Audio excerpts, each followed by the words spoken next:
Hey everybody, welcome back to the RevRoom. And we're talking to Doug Nelson from ExtensisHR. Today he's the CMO there, and we're going to talk about how he's taken his marketing organization from what he calls 1.0 to 3.0 over the last few years, and some things that he went through to make decisions about what to add and what not to add, how his team is really working from a lean and mean position, punching above their weight, as he says, and some of the things that they to think about the future of their marketing organization as well. So, thank you for joining, and hope you enjoy the episode. Hey, everybody, welcome back to the RevRoom podcast. We're so glad you're joining in today. I have a great guest that I'm really excited about. I'm excited about all our guests, but I'm excited about this one today. And I would love to welcome Doug Nelson from Extensis HR. He's the CMO there, to the podcast. And hey, Doug, welcome to the show. Rachel, thanks for having me. Great to be here. Yeah. Oh, awesome. I'm so glad that you could make it.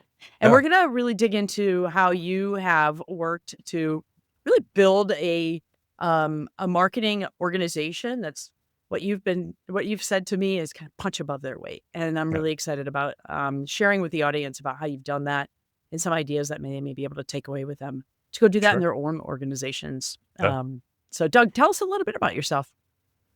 Great. Again, thanks for having me. I have been a marketer longer than I care to acknowledge at this point, but it has been a wonderful journey regardless. And, I landed at Extensis HR about 3.5 years ago. And in essence, what I have been focused on probably for the last 15 years with time spent in the startup space, in the private equity space, and then ultimately landing at Extensis, the focus has really been building out revenue engines for marketing, right? So building out bespoke go-to-market strategies and implementations with a very specific remit of capturing revenue for the businesses that I'm supporting.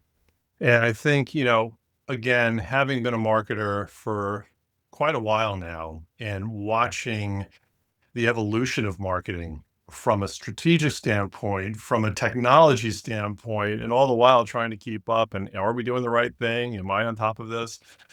Which is a constant question. I have found the space to be incredibly exciting, but also the evolution has been really, really interesting. And I think, look, people will ask you sometimes, look, do you consider yourself a brand marketer, content marketer, a revenue marketer? And I've always been revenue centric. I love having that challenge of having a seat at the table with the sales organization to create high quality opportunities that will convert into revenue. That's a huge challenge in the marketplace today. No doubt. And then calibrating the right strategies, having the right people in seat, building out the correct go-to-market, processes and execution.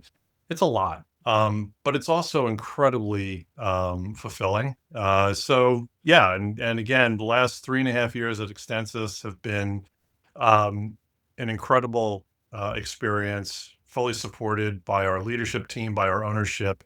And we've been allowed to build things the right way. And I can't emphasize that enough. You'll hear me talk a lot about foundational marketing, having the right pieces in place, building for scale, not being pushed to demonstrate results in 3 months after you've joined the team, because I've yet to meet a marketer who has done that successfully and lived to tell about it. Yeah. And I think that in and of itself is an important point that a lot of marketers feel in their day-to-day role. Yeah, of course, especially in the CMO role. And we know that tenure is even squeezing shorter and shorter as we go. And I think a lot of it has to do with that expectation that you just articulated. And like, we got to go build pipeline tomorrow. And it's like, if where are the results? If that wasn't started months ago, like, it's not happening tomorrow, like there's other things that have to take place. And I think, look, that's a consideration for any marketer who's evaluating a new opportunity. That is their responsibility to push back hard. Ask the tough questions. Probe, understand what the go-to-market motion has been, what the expectations are. And if at any point it doesn't feel right, it probably isn't going to be right. And, we've all been in situations where we've stepped in and thinking that it's going to be one thing and it turns out to be something very different. So finding that that organizational structure and support to do it the right way. And every marketer has their definition of right from a timing standpoint, from an Of course. execution standpoint, from a results standpoint. But ultimately, you need to have the buy-in of your peers and leadership, and obviously of your owners and your board. So it's not as much as just plug it in and off you go. There's a lot behind the scenes that has to happen to be successful. Yeah, that's a great point, Doug. Thank you for saying that. All right, so we were introduced to each other through this LinkedIn post that you made a few weeks back, and I'll actually link to it in the show notes if anybody's interested to go see it. And I love LinkedIn, by the way. I have such great conversations there with so many Yeah. people from across the country and the world, really. So it's really fun, especially as a marketer. I learned so much. But you talked about in this post about the evolution of your marketing organization from sort of 1.0 to 3.0. Tell us about that and, what the post entailed and sort of what drew you to, at this point in time, say, put your stamp on the 3.0 moniker. Yeah. Well, yeah. And again, Rachel, it goes back to how I ended up at Extensis. Extensis is a professional employer organization, or PEO. It's been in business for almost 28 years now. Focused mainly in the Northeast to start, and now we have expanded our remit nationally. And as part of that evaluation of going into new markets and thinking about perhaps selling into new vertical types, the business has been rooted traditionally in sourcing most of their opportunities through a very robust broker channel, which is prominent in the PEO space. But in order to, further amplify and create revenue opportunities for the business, our CEO, Blake Morris, who I've known for over 20 years now, he had reached out to me and said, listen, there's an opportunity here to build a direct model to complement the broker Mm, channel, right? Diversify our revenue channels. And we talked about this for a couple of years. It didn't happen in one conversation. We actually talked about it, recognized that what we were mapping out probably wasn't going to be realistic given some of the structure in place at Extensis at the time. I actually, accepted his invitation to become a marketing consultant for the organization, which was really enjoyable and allowed me to see, the business more up close and define it a little bit better in my own mind. mhm. And then ultimately, in June of 22, he reached out and he said, hey, our current leader's moving on. Do you have more consulting hours? And I said, or do we try this one more time? And is it the right time? And it was. And, Blake said to me, build out the organization we need. Mm, Now, this wasn't endless budget. It wasn't endless headcount, sure. but I also wasn't restricted by you can hire one person and you can Yeah. invest 100,000 here. Like that was not the conversation. He said, get what you need and build it. Yeah. And we set, very specific growth goals over a 3-year period. And, again, Blake's experience as an operator in sales and marketing, as a CFO, he's kind of done everything. He had a good sound awareness that this is not plug and play. There's no such thing as a unicorn in marketing Mhm. that I found anyway. And that we're going to have to be patient with this. But if it's done the right way, if we bring in the right people for the stage that we're at, if we invest in the right technology, over time, this is going to start to grow and it will start to yield actual benefits. And, when I started at Extensis, it was a team of 5. And marketing at that time was really a service oriented arm of the business. We Sure. were focused on developing really good content, which the team had done. Managed the website, managed the brand, but probably spent more time as an internal service organization than anything externally. We really weren't selling direct at that Mm, time. So I had the benefit of stepping in, inheriting a talented team of marketers, albeit a small team focused on a couple of key deliverables. And that also allowed me to really focus on building out an operations model, on building out a revenue marketing arm, to bring in an agency to support us, to think about the technology that we need, inheriting some technology, but also recognizing we're going to need a few other things to the tech stack to really like get us to scale. So that first year was very much assess, hire, build, invest all the while, and let's see where we are in 12 months. And, like any journey, a little bumpy to Yeah. start. I think also too, partnering with a sales organization that by and large was rooted in broker opportunities. And a broker opportunity in the PEO space is basically a qualified prospect. So the Yeah. top of funnel has already basically been accomplished in advance of that being handed off to us in this instance. And, so a full funnel experience was really not something that the sales organization had worked with before. Extensis had hired a group of sales managers who had worked a direct model with another PEO. So we now had some sales folks who could manage these top of funnel opportunities. We Sure. qualify them, hand them off. They know how to navigate the rest of the journey.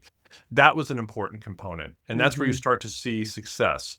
But we also have to keep in mind we had to think about what other things can we do to engage and demonstrate appreciation to our broker community, which is diverse. We have PEO brokers, we have general agents, and we also have benefit brokers. So that broker ecosystem is diverse.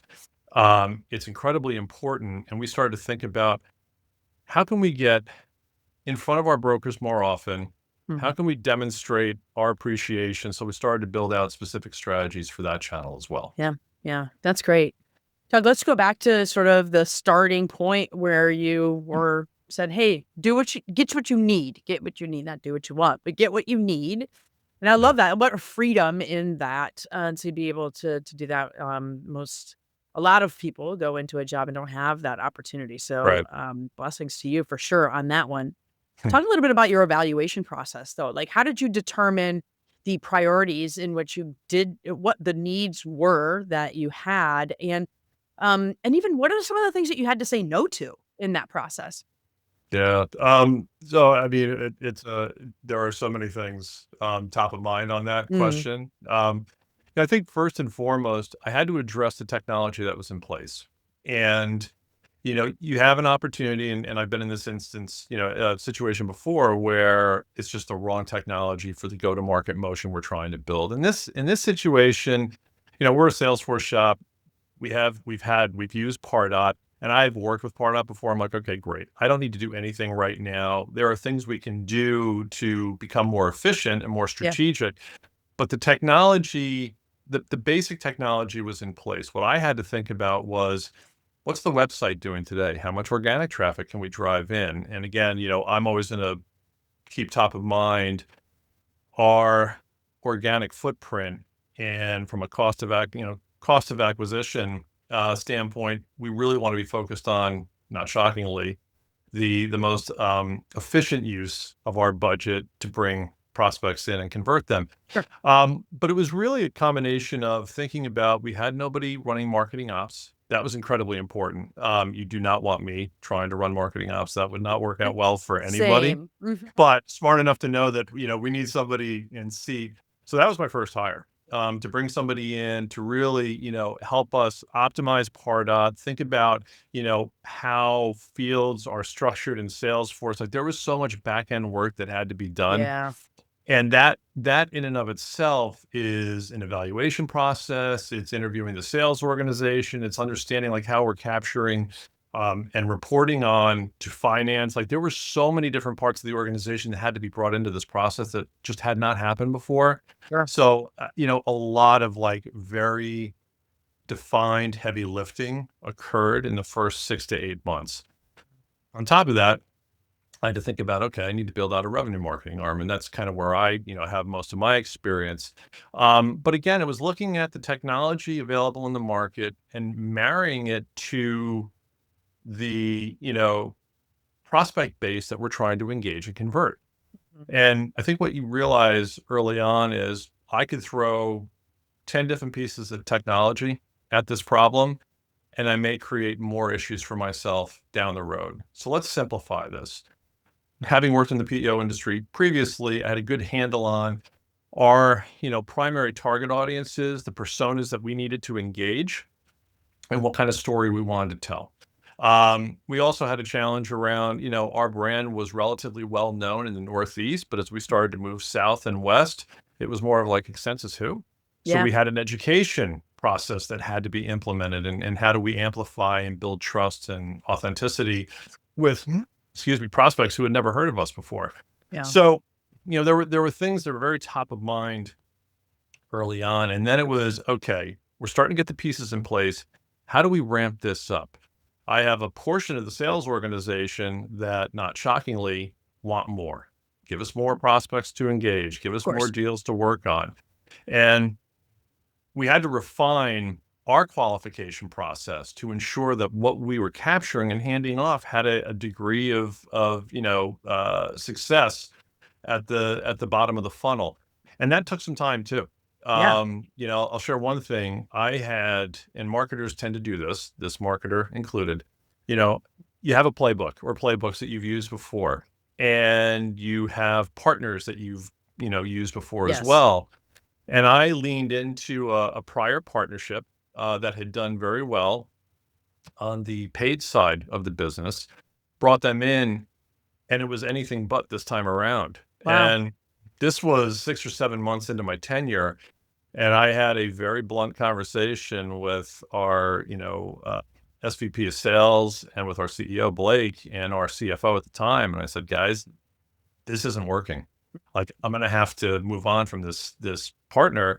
Um, I'll wear it." I Wow. made an Yeah. assumption that this was kind of a rinse and repeat opportunity, and it is anything but. What we were able to do, with, the benefit of those 3 partners saying, "Do what you need to do."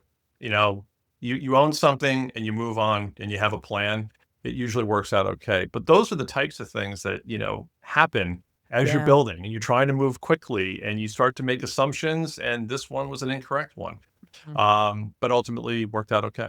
That's good. That's good. What are some of the things, as you were going through your evaluation that first year, year and a half, that you talked about a lot of things that you did put in place? What are some of the things that you were like, we can push that, that you had to sort of step back and go, I want to do this, but from a priority and a methodical way of sort of Yeah. addressing, your growth that you sort of put on the back burner and waited, and maybe now you've put that in place, or you still haven't touched that. Yeah. So our paid strategy, and this Mm. has been an interesting learning experience for me too. How paid channels operated back in, 2017 through 2020, 21 is very different than how Oh they my operate gosh, today. yes. Right. So in Yeah. my prior role at another PEO, it was ultimately standing up a direct model, and it's the most overused expression ever, but the low hanging fruit was like, it was almost too much. It was Mm. easy. Mm. And there was a lot of early success because the paid ad strategy was working. Yeah. Try to replicate that. And all of a Yeah. sudden, it's not working the way it had. And I'm like, what Uh, is going on here? And what we realized was, look, paid still has a place in our go to market ecosystem, but it really became a brand amplification tool. We weren't mm. expecting much click opportunity created, off we go. It wasn't Sure. that. It was, hey, I'm starting to see this brand more frequently. And we're very targeted and very specific. We also don't spend a ton in paid as well. But what we have discovered over time is paid as a brand, catalyst has worked really well for us. Our goal, Rachel, at the end of the day, is just get you back to our website. We leverage Mutiny. It's a tool that I've used, I think, at 4 different roles now. Love Mutiny. And it works to help personalize that journey for a prospect. And the more they come back, the more we know about them, Yeah. and the more we can tailor that experience. We have seen such significant lift in that strategy. Again, we're very mindful of, if you're coming to our website, you're probably looking for something specific.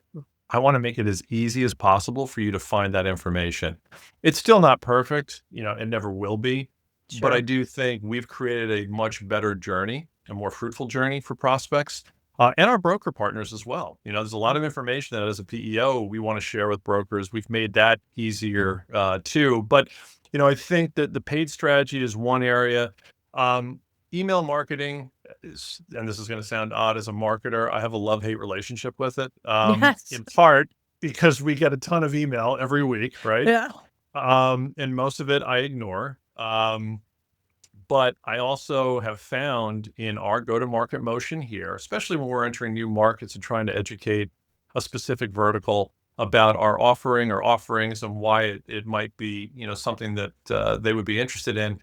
We have put a very specific process in place around our email cadences, and less is more to me. Like if you've hit Hmm. me a couple of times in my email and I haven't even responded or opened it, by that third email, I'm just going to figure out a way to block you. Like it's Yes. just not, Sure. you're not going to get, what you're looking for. So we use, depending on the campaign and the strategy, because there's seasonality built into the PEO business model. Sure.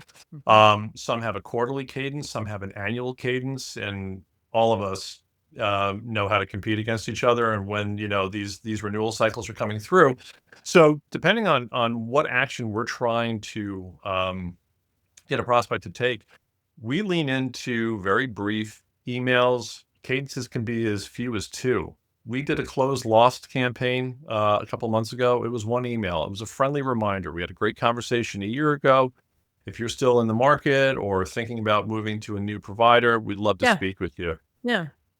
Very simple, straightforward. My take on this, and the team reinforces this all the time, is we don't want to become annoying. The minute your Mhm. brand is annoying somebody, they're probably never going to engage with you again.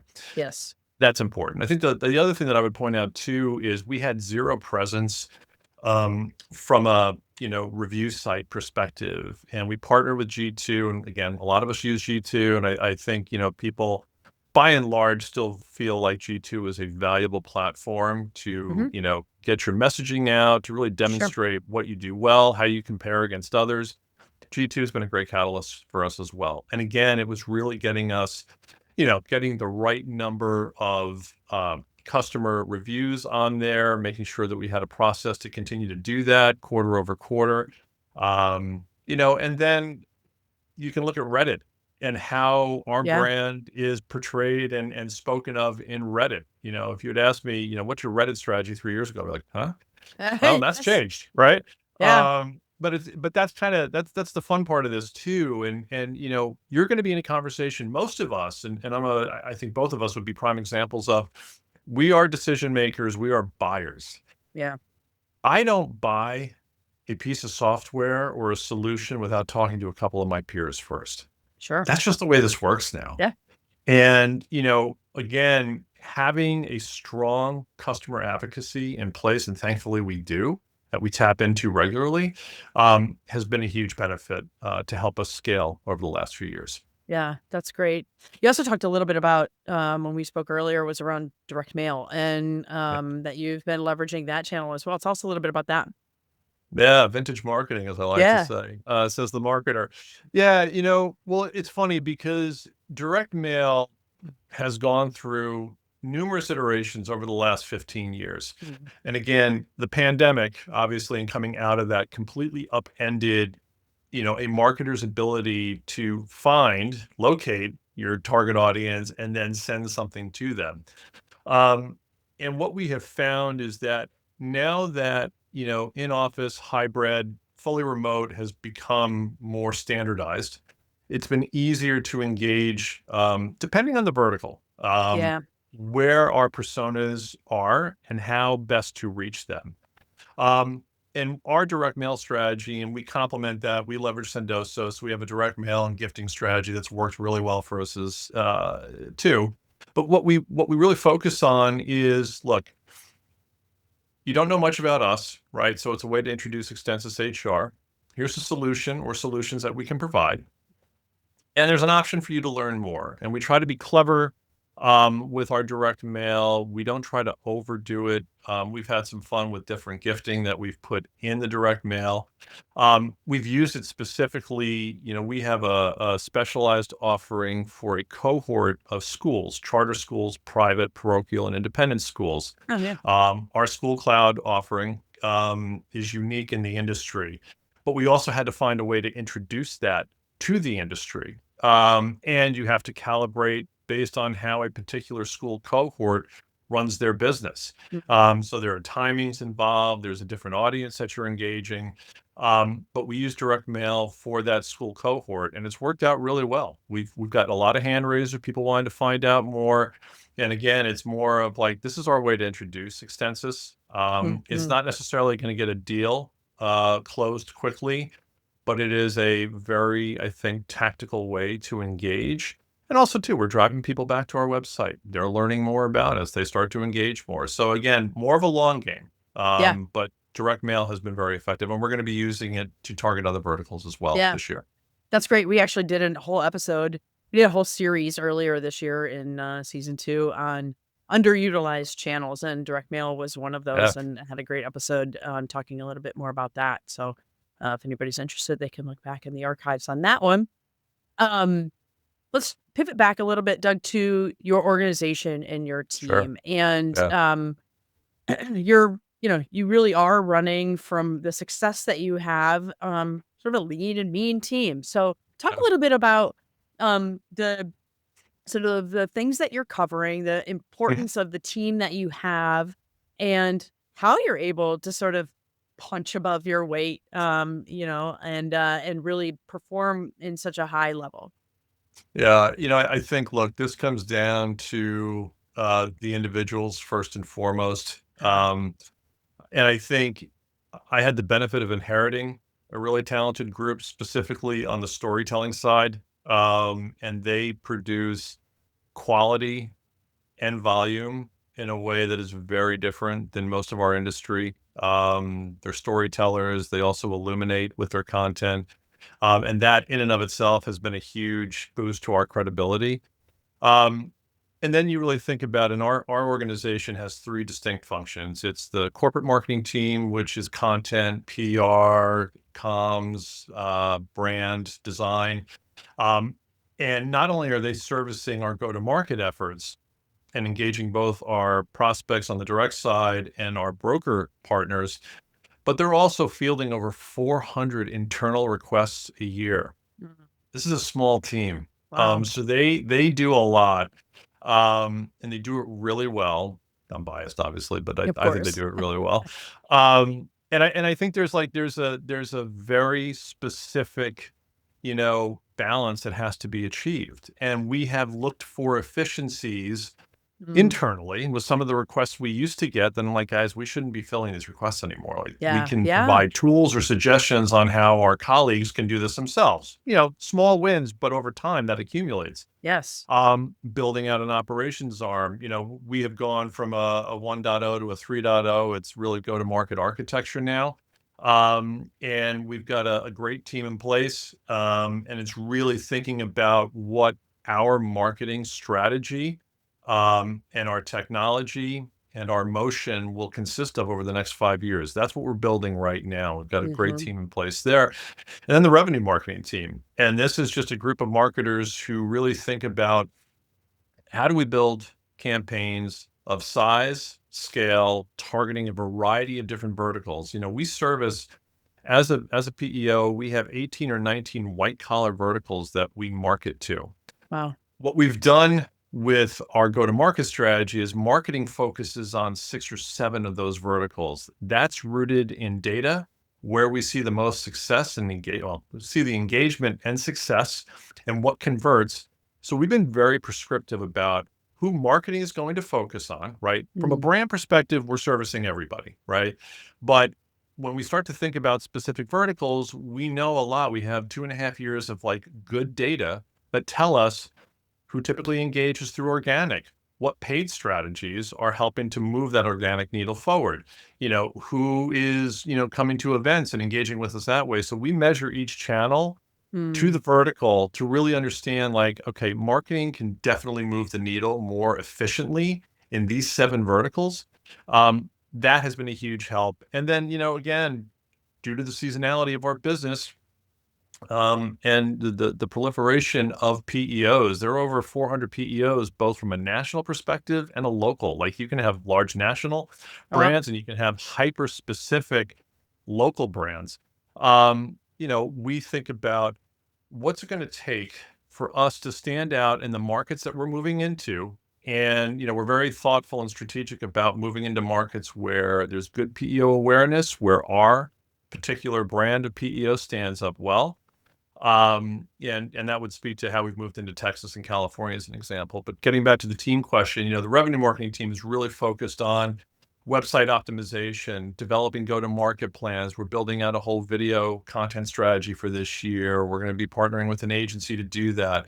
And then we start to build in, the repetitive competitor displacement campaigns, which can be quarterly, semi-annual, or annual. There's a lot happening there. Yeah. But the team, here's the thing that I'll tell any team member that joins marketing, and my team's tired of hearing this, but I'll say it one more time. If the team's relying on me for the best idea, we've all failed. Yeah. So when you join this team, I want you to come in curious, hungry, be thoughtful. Do not be afraid to fail. You have to embrace that not every tactic, not every engagement, not every strategy is going to work as intended. It's what we learned from that. And I think what we're seeing now is we've done a lot over the last couple of years, and we're finally reaching that scale. And there's a predictability to it. And that to me is the thing that really changes our ability to impact the growth of the business moving forward. The other part of this, Rachel, too, is having a really, really good partnership with our sales organization. And I think we think about it more as this is the go-to-market team. It's Yes. very easy. Every Yes. marketer, every salesperson has had their, marketing drives me crazy. Why can't they do this? And, marketers are like, why can't sales just close more? It's that Right. kind of thing. We don't have that. I have a great Awesome. partner in the sales organization. And, he and I have really thought about what is it going to take to get us to a state where it's not only predictable, but we can manage more volume, right? Yeah. That we're more thoughtful about how we're engaging prospects. So, building that partnership with the sales organization. And look, you're taking them on a journey. They really had not worked the direct model that we were building previously. So there's a fair degree of skepticism to start with. And there's an opportunity to teach and to answer questions and, have healthy debates, which we do from time to time. But ultimately, I think we have built collectively a very good, very efficient, scalable go-to-market model. And that's a credit to them as well. No, that's fantastic to hear. And, I think so many of our listeners, you strive for that and are trying to figure that out on a daily basis. Cause I think we all know, the new sort of marketing support model has to, be a much more collaborative and we've been saying sales and marketing alignment for a long time, but I think, I think it's just now more than ever, you've got to be at the table together and talking about how, how to build an efficient go-to-market engine together. Customer support should be in there, product should be in there, Absolutely. all of those sorts of things. So I think one thing I love that I heard from you just now was talking about your campaign strategy and the way you're, thinking about that thoughtfully and planning on, that you said monthly, quarterly, annual basis and what that looks like. And you're eliminating sort of those random acts of marketing. Right. And as you Very do much that, so. Yeah. and, as you talked about, when you're having those discussions with the rest of the organization, you have a plan that you're working towards. And I'm sure that helps in those discussions too, and not just sitting at a table and feeling like you're taking orders or that they need to come with orders because they have no idea what's going on. Yeah, I think to that point, and this is really a credit to our CEO, but we as a leadership team, especially a revenue leadership team, really think about, okay, we are in the final stages of planning for 2026. Our sales year begins in February. And so really my team, sales right now is really focused on, because this is primary selling season in the PEO space. So they're really focused on closing the year out strong. And we've had an incredibly successful year in terms of net new business. But we're also in tandem thinking about, okay, we marketing have to get that runway in place and start seeding right now prospects for Q1 and Q2. And that's what the team has been focused on. And, thankfully, we've built processes and we continue to refine them based on what we're learning and based on what the data is telling us. And that's the other piece of this too. We have a far better process of capturing, analyzing, and acting on the data that we have. And I can tell you, what I stepped into 3.5 years ago and what we have today. We've got a terrific partner who's leading our sales ops function. Like, it makes all the difference in the world. And we can look at data, we can look at trends. We have visibility into things that I didn't think would be possible when I joined. So Um, there's a certain maturity that's been built into our, thinking and processes to get us to this point. But now for marketing, it's really like, how do we set up a healthy pipeline for mm, Q1 and Q2?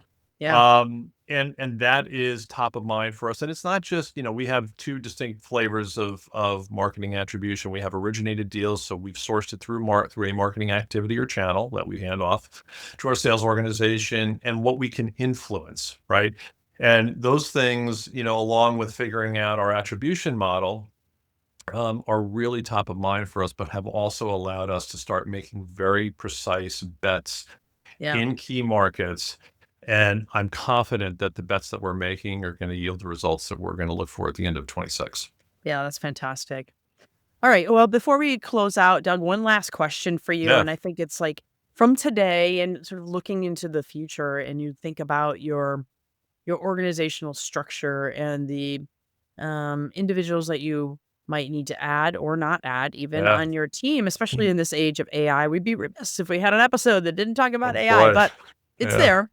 And Yep. we're thinking about Sure it. is. What's the org of the future for you look like? And what are the things that you're considering in that? Yeah. How much time do we have? So, I think, no, actually, it's quite simple. Um, I don't anticipate adding additional headcount. We're not adding additional headcount in 2026. I actually took the headcount that was allotted to me and hired in 25 because we had a very specific opportunity with a former colleague who was available in the market. And I'm like, we Great. need to move on this now. And we Yeah. did. Um, as it relates to, thinking about what we're going to look like in a couple of years and what role AI is going to play in that, my ask of the team is, let's think about how AI can make us more efficient. Let's just start there, Yep. right? And let's build some AI model into how we operate as individuals, and then start to scale around how we develop strategies and project management and campaign execution. So couple that with how rapidly things are evolving. ChatGPT like released 5.0 or 5.1 the other day. I don't even know they had released it. All of a sudden I started seeing these LinkedIn posts and I'm like, oh Yeah. no, I'm behind again. So I had to Exactly. spend hours looking at like what's I been shared. know. But but the thing is, AI, and this is what I've asked our go-to-market, architecture team to really look at is, I want you to think about the technology we have today, what AI may enhance or replace over the next couple of years. You can't, like, our model is not going to succeed if we make a lot of quick bets based on AI, Sure. because more often than not, it's not going to be useful for us a year from now. But we have the runway to be thoughtful about this. And there may be one of our key vendors that we're using today who ultimately will be replaced by an Sure. AI capability. Sure. That's what I want the team to focus on. Um, and I think that we've been able to anchor on that, and I think the team is comfortable with it. Marketing is as much around storytelling and developing a coherent brand and the authenticity that comes with that. And that comes from people, right? Yes. AI can replicate some of that. Some does it better than others. But the reality is, AI will be a tool that grows in influence over the Mhm. next 3 to 5 years, and may, in some instances, replace some core technology that we have. But I am not making bets on that right now. I Yeah. think, give me a tool that makes all of us more efficient, that makes what I'm saying a little more coherent, that helps me organize a little bit better. That in and of itself is enough for us right now. And then I think from a staff standpoint, look, we're never going to have a huge marketing team Yeah. because we don't need to. Yeah. That's the beauty of it. You've We have proven kept that, of we course. well, we've Yeah. we've proven it, and I think, but it's a continual process of Mhm. proving out that model. And, we may add one or two people in the next couple of years, especially as we're entering new markets, we may need to, think about scale and are we Hmm. bumping up against something? Yeah. But right now, I'm very confident that this very lean, nimble team and very, very talented team that we have is in a great position to drive success and help us, grow this business even more. Amazing. Well, Doug, we are out of time. So just thank you so much for joining us and Thank sharing you. your story and your journey with your team. And even lots of great tidbits in there that I think some of the listeners can take away, and try to implement some of those things and just Mhm. something to think about from a high level organizational development perspective Good. as we continue to build our teams. So Yeah. thank you so much. We appreciate it. Rachel, I appreciate being on the show. Thank you. Thanks for tuning in to the Rev Room today. We hope you enjoyed this episode. For more, be sure to subscribe and leave us a review. Don't forget to follow Inverta on LinkedIn for more updates and exclusive content. That's Inverta, INVERTA. Have a question or a topic you'd like us to cover? Reach out and let us know. Until next time, keep innovating and driving that revenue growth. See you next time.